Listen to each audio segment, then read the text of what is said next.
जय श्री कृष्णा। राधे राधे दोस्तों, आप सभी कृष्ण भक्तों को मेरा प्यार भरा नमस्कार। दोस्तों, आज की लीला कथा एक सत्य घटना पर आधारित है। आज की लीला कथा कानपुर की रहने वाली समीक्षा जी की है। समीक्षा जी कहती हैं कि वह 2 बहनें और उनके 2 भाई हैं। पापा जी एक प्राइवेट कंपनी में जॉब करते हैं और उनकी मम्मी एक हाउसवाइफ हैं। समीक्षा जी अपने घर की सबसे छोटी बेटी हैं। उनकी शादी 2018 में कानपुर के काकादेव में रहने वाले सतीश जी के साथ हुई। समीक्षा जी बताती हैं कि मेरी ससुराल में सभी बहुत अच्छे हैं। मेरी सासू माँ व ससुर मुझे बहुत ही प्यार करते हैं। वह मुझसे बिल्कुल अपनी बेटी की तरह ही प्यार करते हैं। मुझे ससुराल आकर कभी भी यह महसूस नहीं हुआ कि मैं इस घर की बहू हूँ। मैं ससुराल में हूँ या अपने मायके में हूँ। शायद इसका एक कारण यह भी हो सकता है कि मेरे पति अपने माता पिता की इकलौती संतान हैं और मेरे सास ससुर को एक बेटी की कमी हमेशा से ही खलती रही है, जो मेरे आने पर पूरी हो गई। समीक्षा जी कहती हैं कि जब मैं शादी करके अपनी ससुराल आई तो मैंने अपनी ससुराल में लड्डू गोपाल की सेवा होते हुए देखी। मेरी सासू माँ नित दिन लड्डू गोपाल की सेवा बड़े प्रेम भाव से करती हैं। दोस्तों, समीक्षा जी कहती हैं कि इससे पहले मैंने कभी लड्डू गोपाल की सेवा के विषय में ना ही देखा था और ना ही सुना था, क्योंकि मेरे मायके में कभी भी लड्डू गोपाल की सेवा नहीं होती थी। सासू माँ को लड्डू गोपाल की सेवा करते हुए जब भी देखी थी, उन्हें बहुत ही अच्छा लगता था। धीरे धीरे समय गुजरता गया और मुझे भी लड्डू गोपाल से अब लगाव होने लगा था। दोस्तों, समीक्षा जी कहती हैं कि अब जब भी सासू माँ लड्डू गोपाल की सेवा करती तो मैं भी उनसे कहती कि मम्मी, मैं अपने गोपाल जी की सेवा करूं। मेरी सासू माँ मुझसे कहती, बहू, यदि तुम भी सेवा करना चाहती हो तो बिल्कुल करो। आखिर मेरे बाद तुम्हें ही तो इनकी सेवा करनी है। तो दोस्तों, समीक्षा जी कहती हैं कि मैं भी अब बड़े ही मन से अपने गोपाल जी की सेवा और भक्ति करने लगी। अब तक हमारी शादी को 2 वर्ष बीत चुके थे और मेरे गोपाल जी की कृपा से मुझे एक पुत्र रत्न की प्राप्ति हो चुकी थी। मेरा बेटा आयुष भी मेरे गोपाल जी की तरह ही नटखट और शरारती था। दोस्तों, समीक्षा जी कहती हैं कि अब मेरा 3 साल का बेटा आयुष अपनी दादी और मेरे साथ लड्डू गोपाल की सेवा करते देखता है तो वह भी गोपाल जी की सेवा हमारे साथ करता और घंटों गोपाल जी के साथ खेलता रहता है। दोस्तों, समीक्षा जी कहती हैं कि एक दिन हमारे घर एक रिश्तेदार के यहाँ से शादी का निमंत्रण आया और खास निमंत्रण होने के कारण हम सभी को सपरिवार जाना था, परंतु हम अपने गोपाल जी को ना ही अकेले घर पर छोड़कर जाना चाहते थे और ना ही साथ ले जाना चाहते थे। हमारी समझ में कुछ नहीं आ रहा था कि हम क्या करें।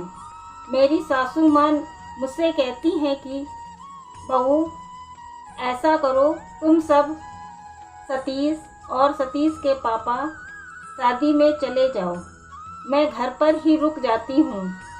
मेरी कुछ तबीयत भी ठीक नहीं लग रही तो मैं घर पर रहकर आराम भी कर लूँगी और आयुष की देखभाल भी कर लूँगी और लड्डू गोपाल जी की सेवा भी कर लूँगी।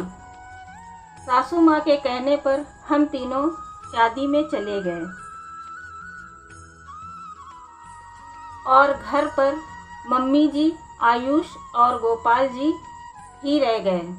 दोस्तों, समीक्षा जी कहती हैं कि हम रात्रि के लगभग 11 बजे के आसपास शादी से वापस घर आए। मैंने चेंज किया और फिर मैं अपने गोपाल जी को शुभ रात्रि बोलने के लिए अपने घर के मंदिर में गई।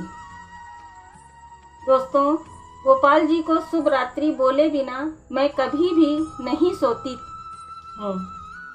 तो मैं जैसे ही मंदिर में गई, वहाँ का दृश्य देख मेरे तो पैरों तले जमीन ही खिसक गई। दोस्तों, समीक्षा जी रोते हुए कहती हैं कि वहाँ मंदिर में मेरे गोपाल जी नहीं थे।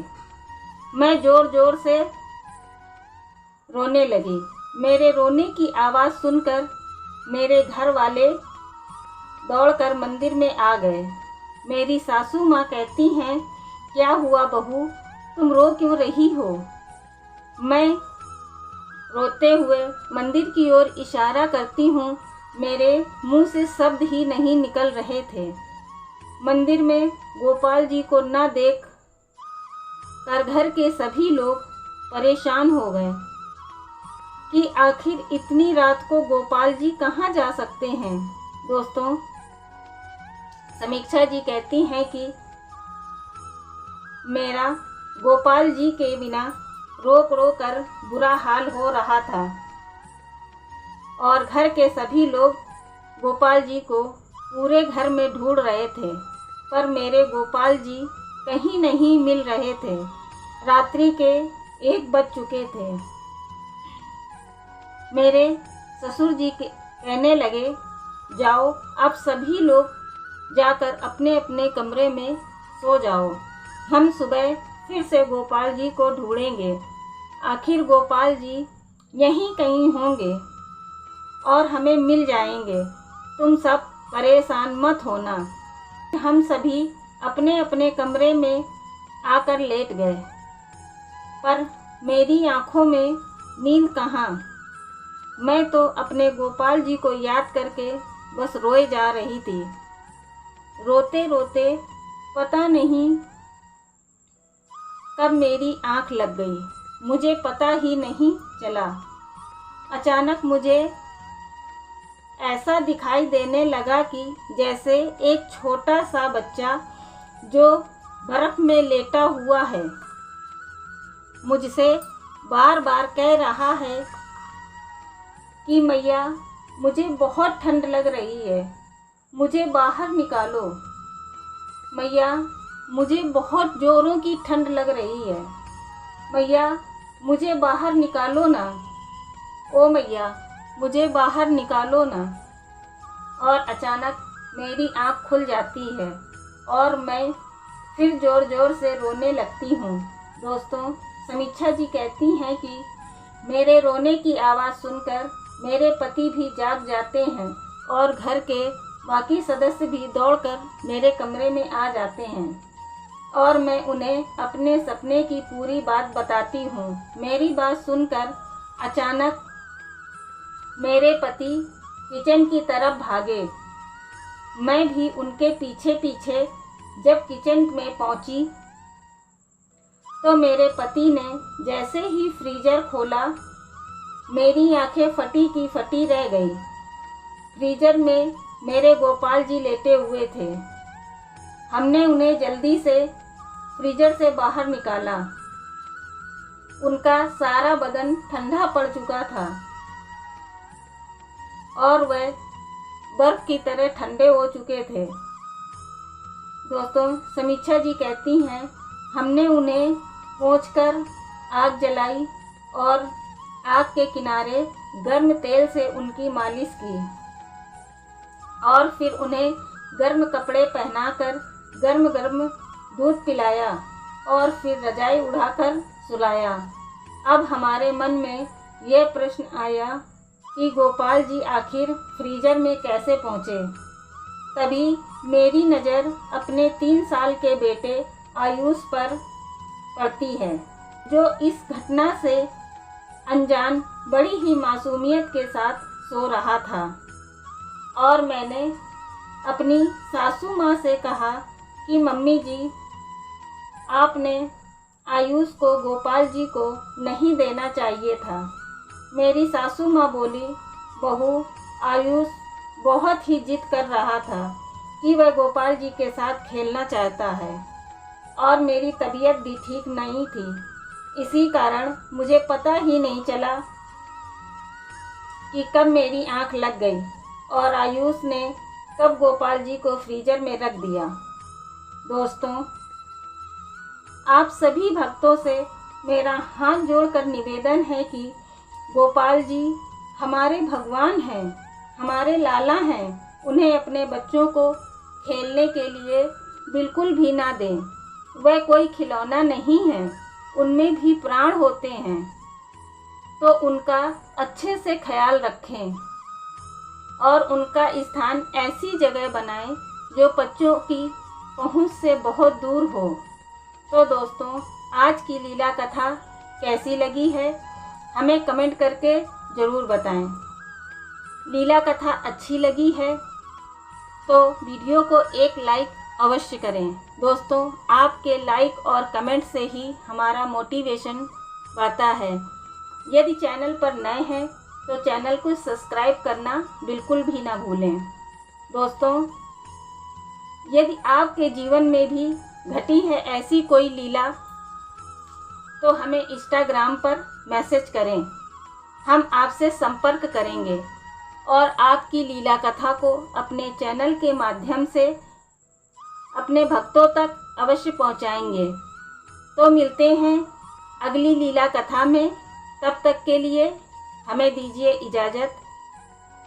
राधे राधे, जय श्री कृष्णा।